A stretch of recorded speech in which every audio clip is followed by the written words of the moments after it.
Let's talk about DJ Wagner, who is one of the best players in the 2023 high school class and a likely, potential top pick in the 2024 draft.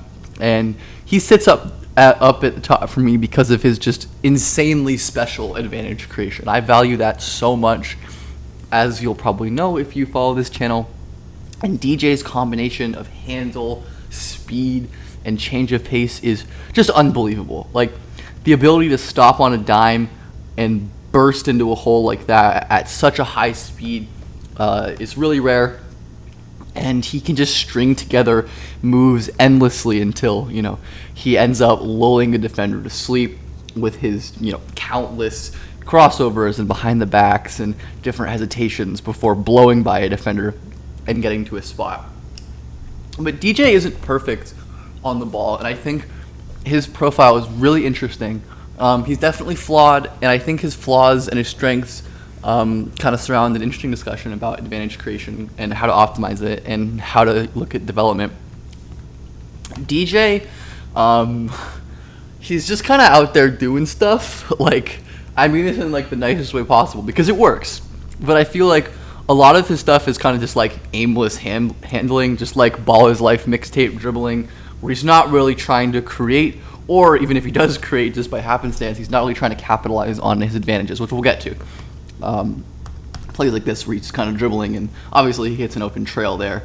But I don't think that's really the end of the world, as we see even on plays like this where DJ splits this pick and roll at just ridiculous speed and is somehow able to hold on to that ball. He's like a little out of control and flings a bad shot without really gathering or thinking about footwork. He misses a pass to the corner, stuff like that. But the fact that there's such giant advantages being created so consistently for a guard of his age is, fantastically impressive. DJ, again, like one of his trump cards is his extremely special burst, where against like when he's not over dribbling and trying to do too much, he can win 1v1 with his straight line first step against most guys.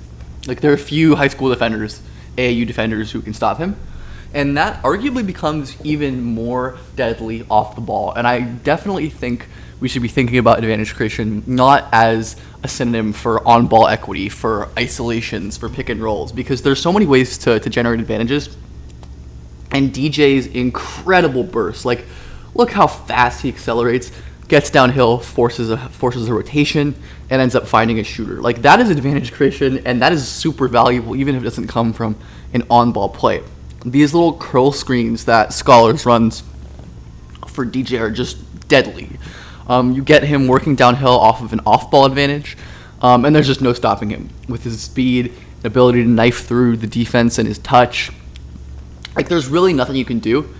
And because DJ is a very awesome shooter, which we'll talk about a little bit, like, he has real off-ball gravity that should be utilized. And I think that really is a separator for him and other like high volume on-ball guards of this age. Like, even guys like Isaiah Collier, another top player in the class, like doesn't have an off-ball game like this where he's drawing two defenders on this little loop action, which leaves his big man wide open. Like, that is really impressive off-ball work and off-ball respect from a defense on a player that young. And as I mentioned, he's, a pretty prolific shooter for his age and his role and the volume he takes and the ability to just instantly stop on a dime and rise into pull-ups. And when we have to talk about advantage creation, we will talk about passing as well, because they are intertwined. And again, when you get DJ moving downhill off these like dribble handoff pistol actions, not necessarily from like a stagnant isolation, he's able to get into the paint with his burst and find a little laydown pass because the advantages he creates are so massive. The help has to respect him, and he has the vision to find these little dump-off passes off of his gravity. I've talked about before betting on passing upside for guys who are big-time advantage and shot creators at this age. I did a Jason Tatum video. I've done videos on it before. DJ has passing warts, which we'll definitely get into, but the laydown passing, the passing off his creation is so impressive. And I'm definitely a believer in his passing developing in the future. There's just so much of these kind of reads where even if he doesn't get a shot for himself, he's able to get like 2 feet deep paint, he draws help, and he's able to locate a defender excuse me, locate either a cutter or a big man or somebody in the paint for a wide open shot. He's certainly not perfect though. Like I think, as I kind of mentioned with his handling, he's not really reading ever. Like I think it's similar with his handle where like he creates so many advantages just because of how vicious his tools are and his technical handle, but he's not really, at least to me, it doesn't appear like he's reading the floor and really, heavily thinking about which angles to take and which defenders to take on.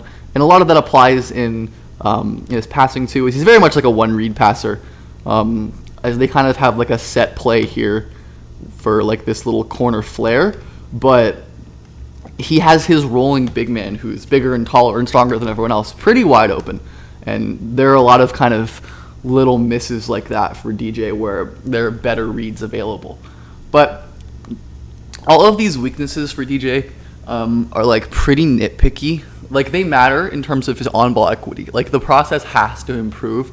The finishing, as I kind of mentioned, we didn't really talk about it, but we saw in this play where he split, the finishing craft is certainly an issue. He just puts up shots like that. But I am betting on a player with this level of advantage creation tools, this level of handle, shot making, passing already, and he's a pretty good defender as well. So I think it's just an interesting thing about how we look at advantage creation and advantage creation development, and not making it so kind of rigid and binary with on-ball stuff.